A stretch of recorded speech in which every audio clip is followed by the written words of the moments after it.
కాంగ్రెస్ పార్టీలో నామినేటెడ్ పోస్టుల ఎంపిక వ్యవహారం చిచ్చు రాజేస్తుందా? ఉమ్మడి ఖమ్మం జిల్లాకు సంబంధించినటువంటి ఇద్దరు మంత్రుల మధ్య దూరం తారాస్థాయికి చేరుకుందా? మనం ప్రస్తుతం ఈ అంశం తెలుసుకునేందుకే ప్రస్తుతం భద్రాద్రి కొత్తగూడెం జిల్లా పాల్వంచ చేరుకున్నాం. ప్రధానంగా పాల్వంచ పెద్దమ్మ తల్లి దేవస్థానానికి చాలా ప్రాశస్త్యం ఉంది. ఈ ఆలయం ఇటీవల కాలంలో చాలా పెద్ద ఎత్తున విఐపీస్ కావచ్చు, ఇక్కడ ఉన్నటువంటి ప్రయాణికులు, భక్తులు చాలామంది ఆ ఆలయానికి పోటెత్తుతున్నటువంటి సిచ్యువేషన్ కనిపిస్తూ ఉంటుంది. అయితే ఈ ఆలయానికి సంబంధించి పాలక మండలి ఏర్పాటు విషయం చాలా పెద్ద ఎత్తున ఇటీవల కాలంలో వివాదాస్పదం అవుతూ వస్తుంది. కారణం, పాలక మండలి చైర్మన్గా ఒకరిని నియమించడం, ఆ కొద్ది రోజులకే మరొకరు నియమిస్తూ మరొక జీవో జారీ కావడం. ఒకరేమో డిప్యూటీ సీఎం మల్లు భట్టి విక్రమార్క అనుచరుడుగా పేరొందినటువంటి జమ్ముల రాజశేఖర్ కాగా, మరొకరు మంత్రి పొంగులేటి శ్రీనివాసరెడ్డి అనుచరుడుగా పేరొందినటువంటి బాలినేని నాగేశ్వరరావు. ప్రస్తుతం ఈ ఇద్దరికి కూడా దేవాదాయ శాఖ జీవోలు జారీ చేసింది. ఈ ఇద్దరిని కూడా పాలక మండలి చైర్మన్గా నియమిస్తూ జీవోలు కూడా జారీ అయ్యాయి. కానీ ఏ జీవోకి ప్రామాణికత ఉంది, ఏ జీవో ఇందులో ఫోర్స్లో ఉంటుంది? ఎందుకంటే ప్రమాణ స్వీకారం చేయకమునిపే మరొకరిని కూడా చైర్మన్గా నియమిస్తూ దేవాదాయ శాఖ ఎలా జీవో జారీ చేసింది? ఇలాంటి అనేక ప్రశ్నలకు మనం సమాధానాలు వెతికే ప్రయత్నం చేస్తున్నాం. అసలు పాల్వంచ పెద్దమ్మ తల్లి దేవస్థానం మునిపెన్నడూ లేని విధంగా ఆ పాలక మండలి ఏర్పాటు ఎందుకు ఈ స్థాయిలో వివాదాస్పదం అయ్యిందో మనం తెలుసుకునే ప్రయత్నం చేద్దాం. మనకు అందుబాటులో భట్టి విక్రమార్క అనుచరుడు జమ్ముల రాజశేఖర్ ఉన్నారు. కాంగ్రెస్ పార్టీలో చాలా ఏళ్లుగా ఆయన తన వంతు ప్రయత్నం చేస్తున్నారు. ఇక్కడ పార్టీ ఎదుగుదల కోసం కావచ్చు, పార్టీ అధికారంలోకి తీసుకొచ్చేందుకు విస్తృతంగా ఆయన ప్రయత్నం చేశారు. స్థానిక సంస్థల ఎన్నికల నుంచి అనేక ఎన్నికల్లో కూడా కాంగ్రెస్ పార్టీ గెలుపు కోసం ఆయన ప్రయత్నం చేశారు. సో ఒక విధంగా చెప్పాలంటే ఒరిజినల్ కాంగ్రెస్కు ఆయన కొంత క్యాడర్లో ఆయన కూడా ఒక కీలకమైనటువంటి నేతగా ఉన్నాడు ఈ ప్రాంతంలో.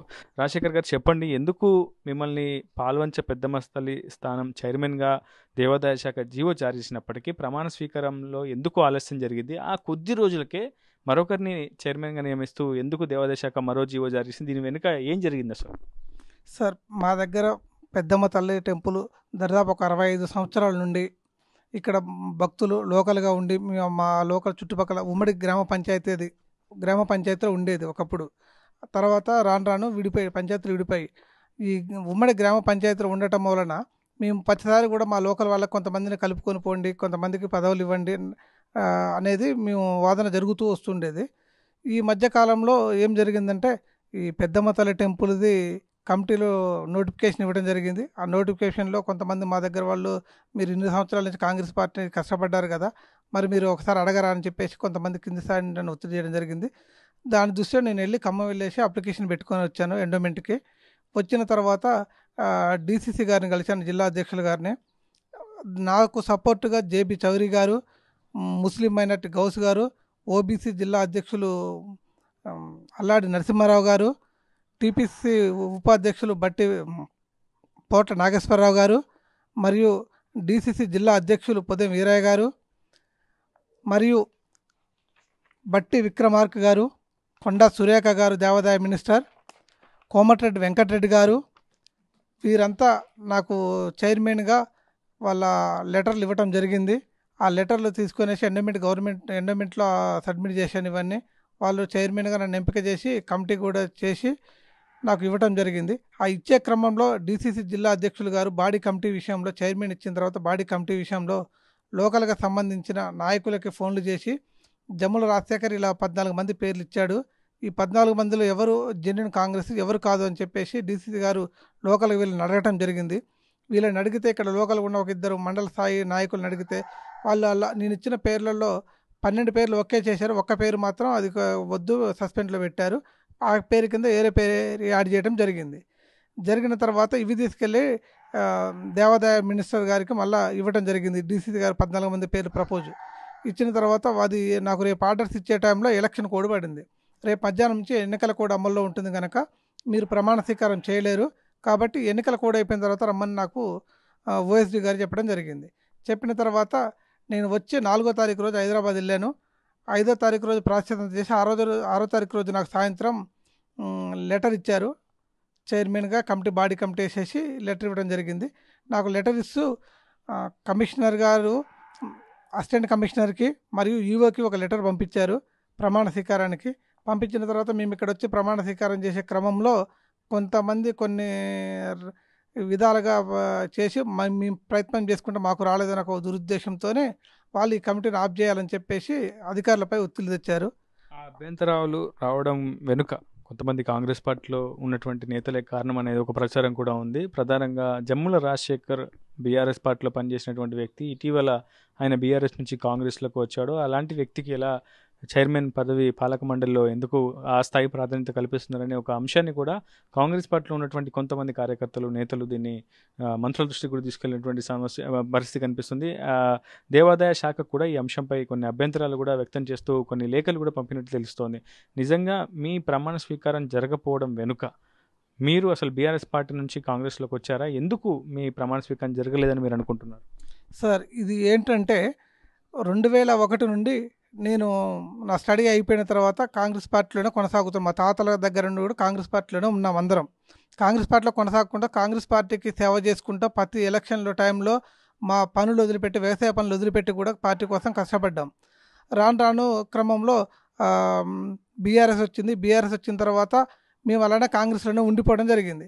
కాంగ్రెస్లో ఉండిపోయి మేము రోడ్ల మీద ధర్నాలు చేయాలని పార్టీకి, టీఆర్ఎస్ పార్టీకి వ్యతిరేకంగా దిష్టి బొమ్మలు దగనం చేయడానికి, అట్లాంటి క్రమంలో మాకు మేమే సిగ్గుపడేవాళ్ళం. ఈ 10 మందిమే రోడ్డు ఎక్కడానికి ఇంకొక 4 వస్తున్నాం చూద్దాం, ఈ 10 మందిని పోతే సిగ్గు అనిపిస్తుంది అని చెప్పి మాకు మేమే ఫీల్ అయిన సందర్భాలు చాలా ఉన్నాయి.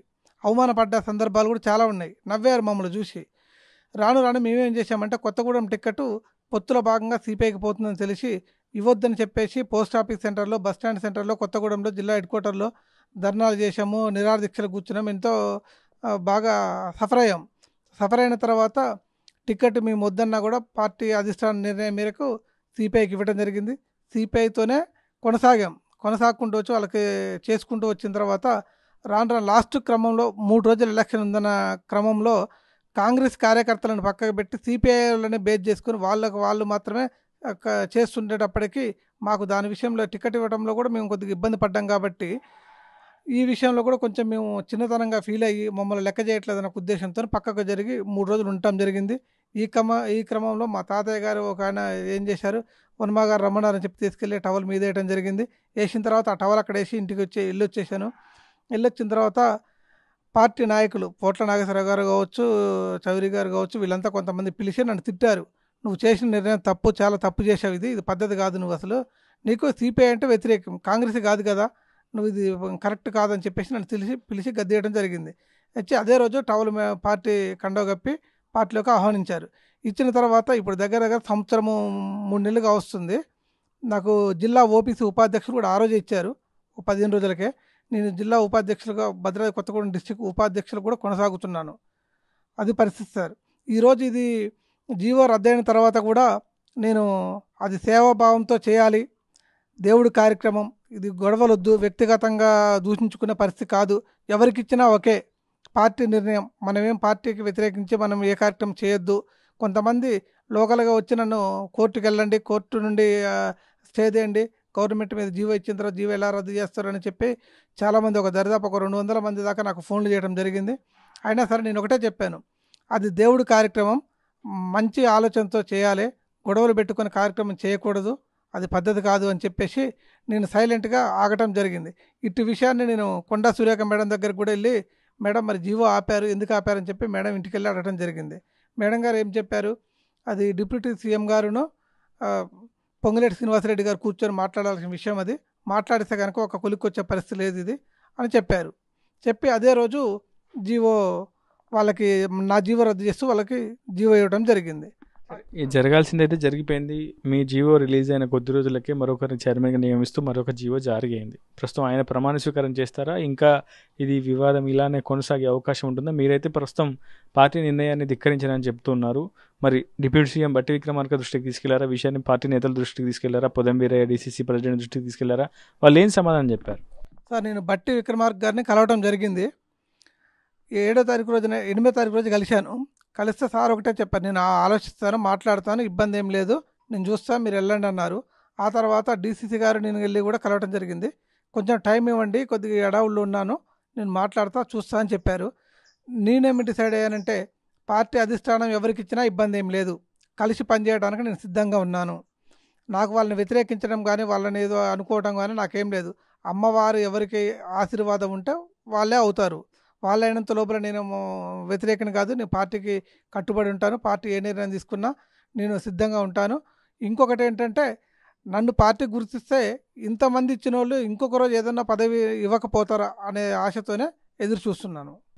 మొత్తంగా ప్రస్తుతం పెద్దమ్మ తల్లి దేవస్థానం ఆలయ పాలక మండలి చైర్మన్ పదవి విషయంలో కొంత చర్చనీయాంశం కావడం, అది వివాదాస్పదానికి గురి చేయడం అయితే జరిగింది. మొత్తంగా ఈ అంశంలో అటు డిప్యూటీ సీఎం మల్లు భట్టి విక్రమార్క, మంత్రి పొంగులేటి ఇద్దరు కలిసి కూర్చుంటే ఈ పరిస్థితి వచ్చేది కాదన్న ఒక అభిప్రాయం కూడా ఏర్పడుతుంది. ఎవరికి వారు వాళ్ళ అనుచరులని ప్రొజెక్ట్ చేసుకునే ప్రయత్నం చేయడం, వాళ్ళ అనుచరులకే నామినేటెడ్ పదవులు కావచ్చు, పాలక మండలి చైర్మన్ పదవులు కల్పించాలని కొంత ప్రెజర్ చేయడంతో ప్రస్తుతం ఈ సమస్య అయితే ఉత్పన్నమైనది మనకు స్పష్టంగా అర్థమవుతుంది. ప్రస్తుతం గతంలో జీవో జారీ నేపథ్యంలో జమ్ముల రాజశేఖర్ మాత్రం ప్రస్తుతం ఎటువంటి ఇబ్బందులకు నేను గురి చేయను, అసలు హైకోర్టుకు కానీ కోర్టులను కూడా సంప్రదించను, ఖచ్చితంగా పార్టీ నిర్ణయం మేరకు తాను కట్టుబడి ఉంటాను, డిప్యూటీ సీఎం మల్లు భట్టి విక్రమార్క గారితో తన ప్రయాణం కొనసాగుతుంది, కాంగ్రెస్ పార్టీతో తన ప్రయాణం కొనసాగుతుంది అయితే ఒక అభిప్రాయాన్ని అయితే వ్యక్తం చేసినటువంటి పరిస్థితి ఉంది. మరి కొత్తగా ఇటీవల జారీ అయినటువంటి ఆ జీవో ప్రకారం పాలక మండలి చైర్మన్గా బాలినేని నాగేశ్వరరావు చైర్మన్గా ప్రమాణ స్వీకారం చేస్తారా చేయరా అనేది మాత్రం వేచి చూడాల్సి ఉంది. ఇది రిపోర్టర్ ఉదయ్ RTV పాల్వంచ నుంచి. మరిన్ని వీడియోస్ కోసం ఛానల్ ని సబ్స్క్రైబ్ చేయండి. లేటెస్ట్ అప్డేట్స్ కోసం వాట్సాప్ ఛానల్ ని ఫాలో అవ్వండి. ఆ లింక్ డిస్క్రిప్షన్ లో ఉంది.